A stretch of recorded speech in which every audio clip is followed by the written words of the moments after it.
Parthenogenesis. अभी हमने देखा फर्टिलाइजेशन होता है तभी हमारे पास एक न्यू ऑर्गेनिज्म बन के आता है, लेकिन क्या ये ज़रूरी है हर बार? Is it possible that every time fertilization occurs तभी हमें एक न्यू ऑर्गेनिज्म मिलेगा, या फिर बिना फर्टिलाइजेशन के भी हमें एक न्यू ऑर्गेनिज्म मिल सकता है? ऑफ कोर्स मिल सकता है। क्यों? क्योंकि हमने देखा असेक्सुअल रिप्रोडक्शन। असेक्सुअल रिप्रोडक्शन जब हमने पढ़ा तो हमने क्या पढ़ा? उसमें फर्टिलाइजेशन नहीं होता है, लेकिन फिर भी हमें न्यू इंडिविजुअल हमें मिलता है। सेम केस होता है हमारा पार्थिनोजेनेसिस का।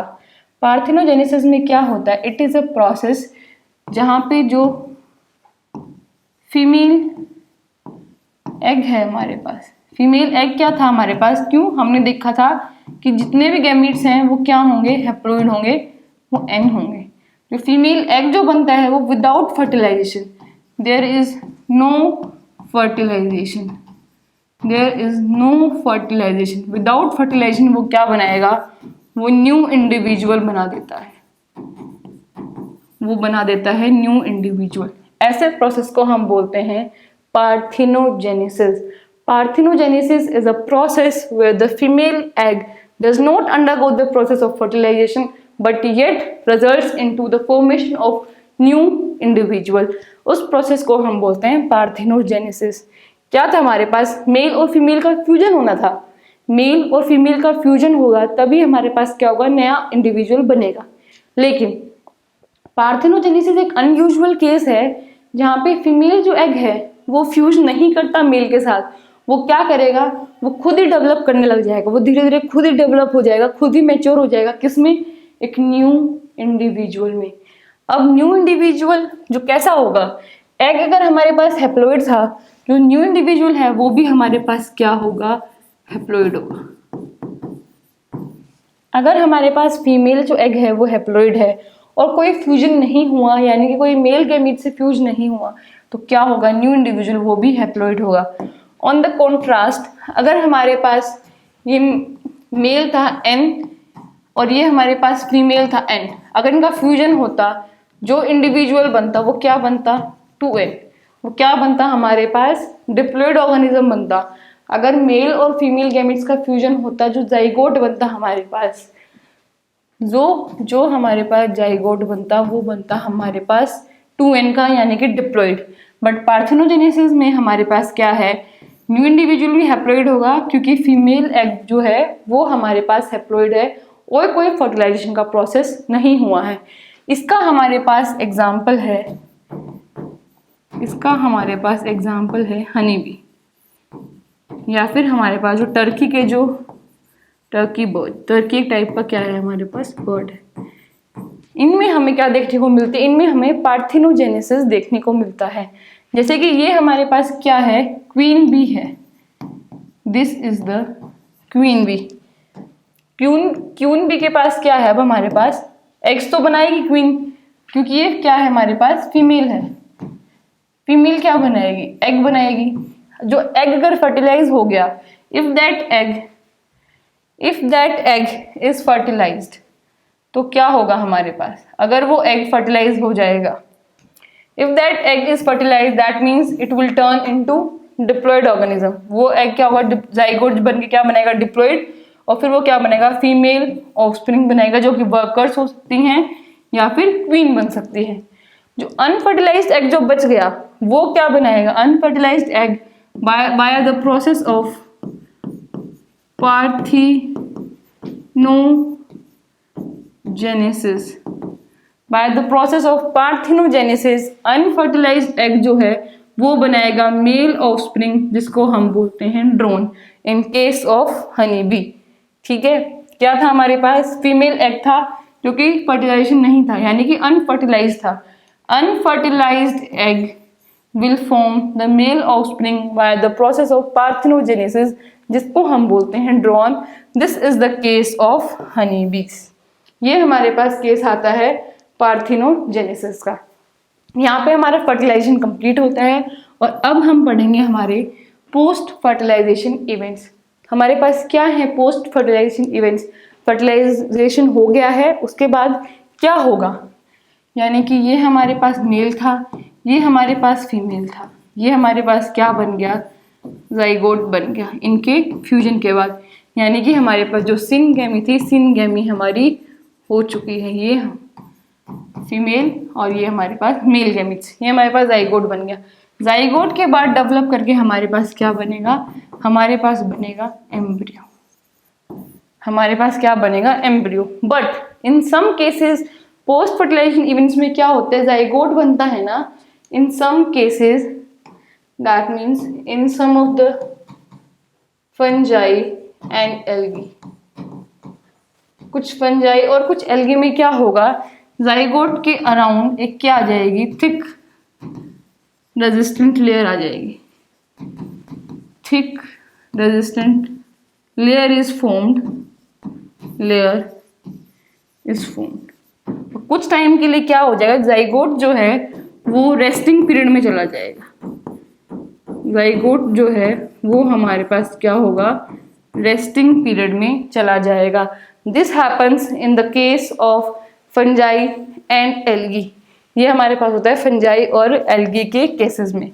कुछ केसेस में हमारे पास क्या होगा, डायरेक्टली एम्ब्रियो बनने के बजाय अगर हमारे पास जाइगोट बना, ये एन था, ये एन था, ये जाइगोट क्या बना, 2n बना। क्यों, क्योंकि गैमेट्स हमेशा क्या होंगे, हैप्लॉइड होंगे। हमारे पास जाइगोट जो बना, जाइगोट बना 2n, जाइगोट से फिर हमारे पास क्या होगा, मियोसिस का प्रोसेस होगा, मियोसिस का प्रोसेस होके क्या बनाएगा, ये 4 इंडिविजुअल्स बनाएगा। क्या बनेगा, मियोसिस क्या है हमारे पास, रिडक्टिव डिवीजन है, तो सबका क्रोमोसोम नंबर क्या होगा, n n n, this all will be haploid. ये हमारे पास हैप्लॉइड सब बन के आएंगे। और this individual spores they will behave like spores and then they will grow and mature into an individual being. तो क्या होंगे, ये हमारे पास क्या होंगे, हैप्लॉइड ऑर्गेनिज्म बन जाएंगे, हैप्लॉइड ऑर्गेनिज्म बन जाएंगे। कुछ केसेस में हमारे पास अभी हमने देखा क्या होगा, हमारे पास 3 केसेस हैं। द फर्स्ट वन बीइंग कि हमारी सिनगेमी ऑकर हुई, हमारा जाइगोट बन गया, जाइगोट तो बन गया। जाइगोट के बाद कुछ केसेस में क्या होगा, हमारे पास एम्ब्रियोजेनेसिस के प्रोसेस के थ्रू हमारे पास एम्ब्रियो बन जाएगा। या फिर कुछ केसेस में क्या होगा, जाइगोट जो बना है that will immediately undergo the process of meiosis which is a reductive division. Meiosis क्या हमारे पास, रिडक्टिव डिवीजन मतलब कि जो मियोसिस का जो नंबर है, यानी कि जब जिस सेल में मियोसिस होगा उसका जो क्रोमोसोम नंबर है, उसका क्रोमोसोम नंबर कम हो जाएगा, एग्जैक्टली हाफ हो जाएगा। तो जाइगोट से हमारे पास 4 सेल्स बनेंगे that will be haploid in nature, और फिर वो क्या होंगे, वो इंडिविजुअल स्पोर्स होंगे, और वो स्पोर्स फिर फर्दर कहीं भी जाके जर्मिनेट करेंगे, ग्रो करेंगे, इंडिविजुअल हैप्लॉइड ऑर्गेनिज्म हमारे पास बन जाएगा। Third case, this is the second case. और हमारे पास थर्ड केस आता है कुछ फंजाई एंड एल्गी केसेस में, जो कि क्या करेंगे, जाइगोट के अराउंड थिक लेयर बना लेंगे, जाइगोट के अराउंड थिक लेयर बना लेंगे, और फिर क्या हो, कुछ रेस्टिंग पीरियड में चली जाएंगी। उस रेस्टिंग पीरियड के बाद क्या होगा हमारे पास, उस रेस्टिंग पीरियड के बाद फिर वो हैप्लॉइड स्पोर्स बनाएंगे, और फिर या फिर डिप्लॉइड स्पोर्स बनेंगे, और फिर न्यू इंडिविजुअल्स बनेंगे after the resting period is completed. ये हमारे पास होता है फंजाई एंड एल्गी के केस में। लेकिन हमारा जो फर्स्ट केस था, जब हमारा एम्ब्रियो बनता है, जाइगोट से हमारा क्या बना, एम्ब्रियो बनता है, उस प्रोसेस को हम बोलते हैं एम्ब्रियोजेनेसिस, उस प्रोसेस को हम बोलते हैं embryogenesis, embryogenesis, formation of zygote, formation of embryo from zygote, this is known as embryogenesis। ये हमारे पास जाइगोट था, जाइगोट से हमारे पास क्या बना, globular embryo, heart shaped embryo, and this matures into what is this, this is a seed. ठीक है, ये हमारे पास जाइगोट क्या हुआ, जाइगोट मैच्योर हुआ, किसमें, एम्ब्रियो में मैच्योर हुआ। एम्ब्रियो मैच्योर होने के लिए क्या 2 प्रोसेस होते हैं, एम्ब्रियोजेनेसिस के लिए 2 प्रोसेस होते हैं, कौन कौन से, पहला होता है सेल डिवीजन और दूसरा होता है सेल डिफरेंशिएशन। सेल डिफरेंशिएशन यानी कि सेल डिवीजन मतलब जाइगोट एक सिंगल सेल है, 2 गैमीट्स फ्यूज हुए एक सिंगल सेल बनाई, जाइगोट सिंगल सेल है, सेल डिवीजन हुई क्या बनेगा, मल्टी सेलुलर स्ट्रक्चर बनेगा हमारे पास। Via the help of cell division क्या बनेगा, मल्टी सेलुलर एक स्ट्रक्चर बनेगा। फिर हमारे पास क्या होगा, सेकेंड प्रोसेस होगा सेल डिफरेंशिएशन का, यानी कि सेल्स डिफरेंशिएट करेंगी।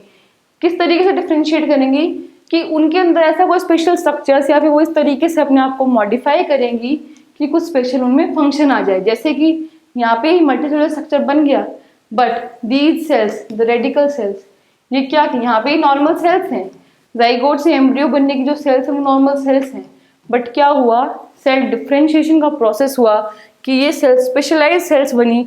उन सेल्स को हमने बोला रेडिकल, क्योंकि इन सेल से फिर फर्दर क्या होता है, इन सेल से फिर ग्रो होती है रूट, और हमारी जो प्लूम्यूल है, क्योंकि फिर इन सेल से हमारे ग्रो होती है shoot.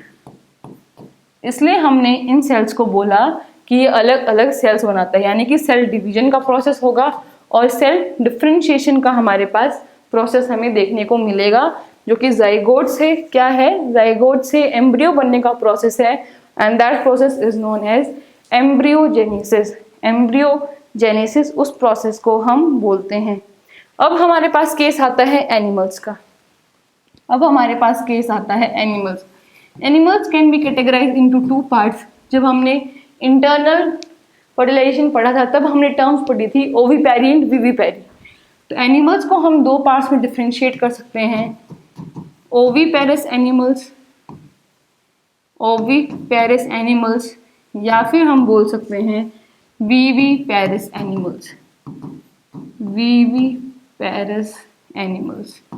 We have categorized the animals into 2 parts. The first one being oviparous animals and the second one being viviparous animals.